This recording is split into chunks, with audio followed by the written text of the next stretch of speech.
Welcome. So the past couple days we've been talking about anxiety. Today I want to talk to you about fear. Fear is ultimately an illusion.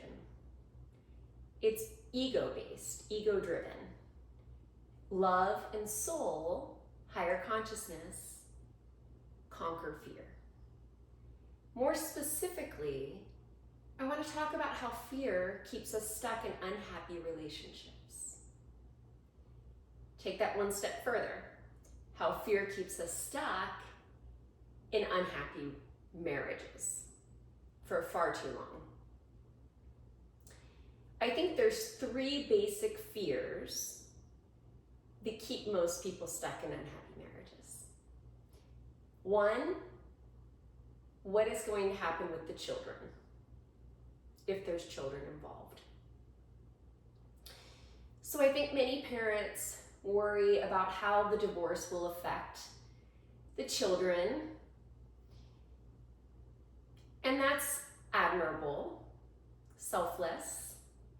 However, the flip side of that is if the children see mom and dad unhappy, if mom and dad aren't interacting with each other, if you're not doing things as a family anymore, if mom and dad aren't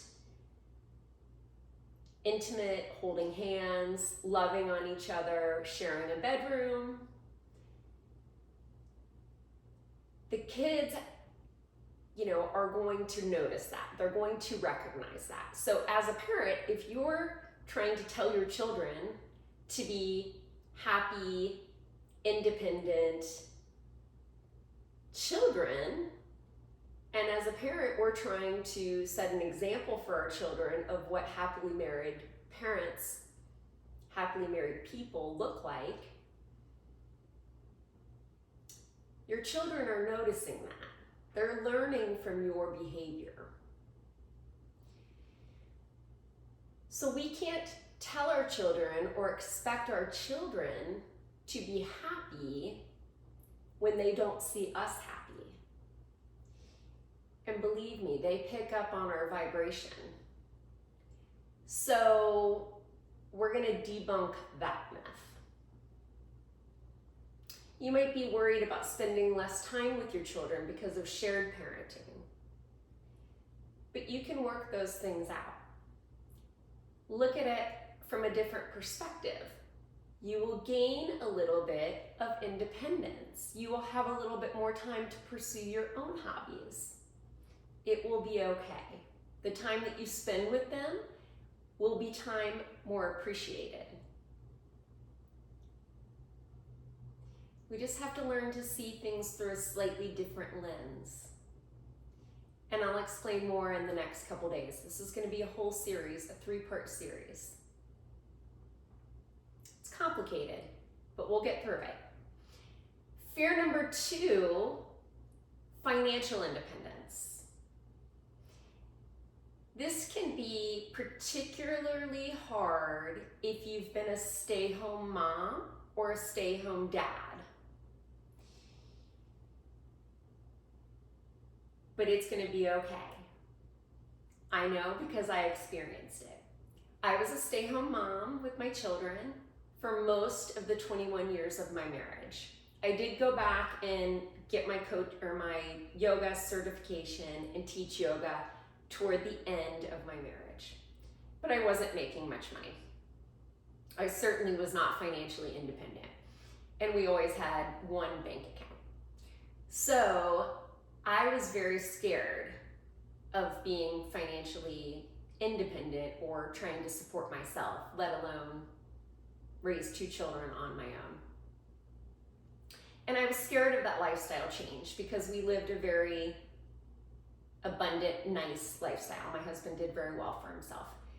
So that kept me stuck for a very long time. And he knew it. He played those puppet strings very nicely.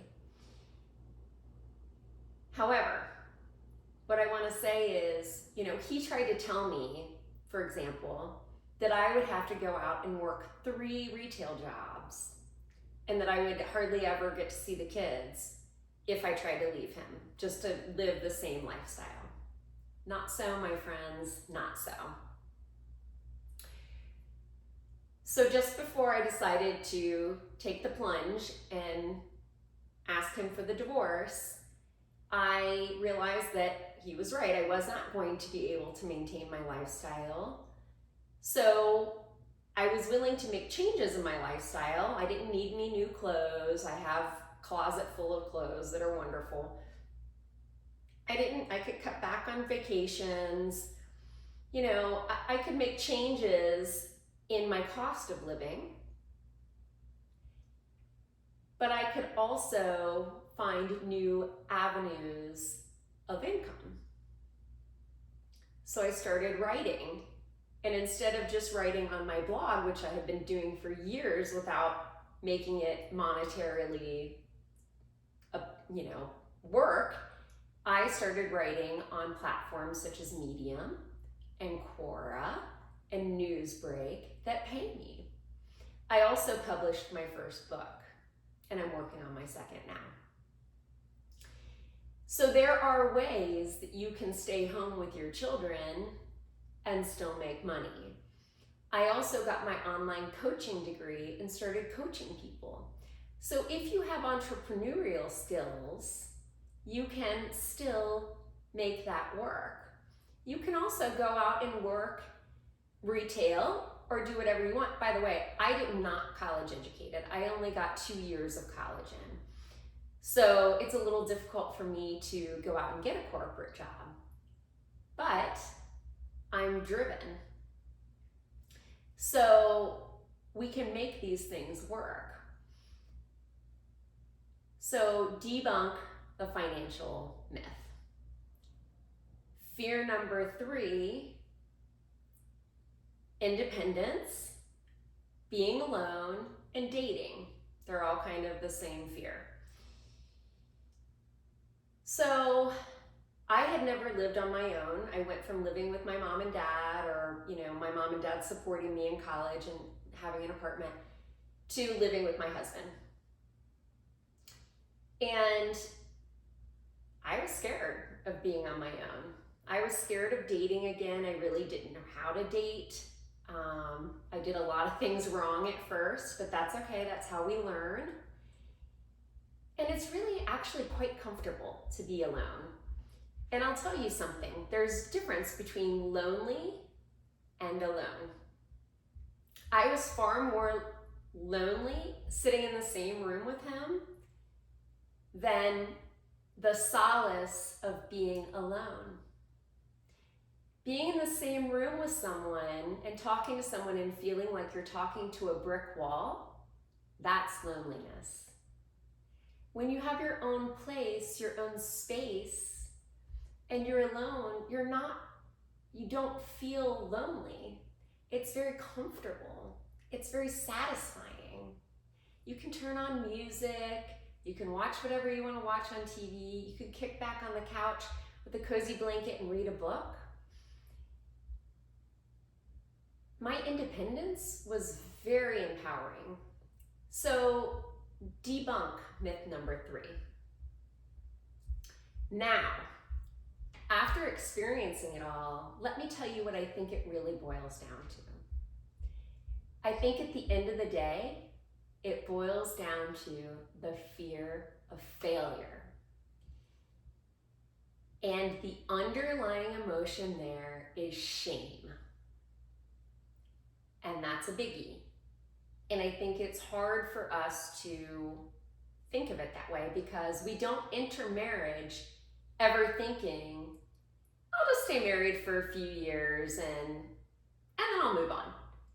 No, we enter marriage thinking till death do us part. So when we feel like our marriage is crumbling, we think, oh my gosh, I have failed.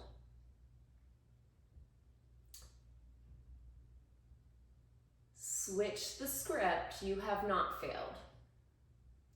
Practice forgiveness, practice self-compassion and love. Things change, we change, our spouse changes. Marriage is hard.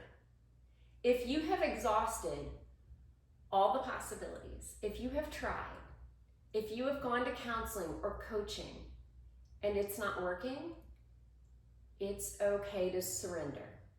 It's okay to make changes and move on. It's actually best for your children to see mom and dad happy in separate homes and still loving them equally than to see mom and dad miserable and at each other's throats, or just not caring. So that's my tip for the day. Tomorrow, I'm going to talk about conscious uncoupling and doing it gracefully and doing what's best for your children. So join me tomorrow. Day 3, we're going to talk about the difference between divorce and dissolution and how to do this as financially responsible as possible. You can save a lot of money with dissolution. So join me all 3 days. If you have subscribed, thank you from the bottom of my heart. I really appreciate our growing family and tribe of positive, supportive people. Comment. Tell me what you think about all this. I know the divorce rate is a little over 50% right now, so it's an important topic, and it's something that we can all do compassionately. It doesn't have to be a horrible knockdown, drag-out battle. It really doesn't. So, thank you for being the amazing person that you are, and thank you for joining me.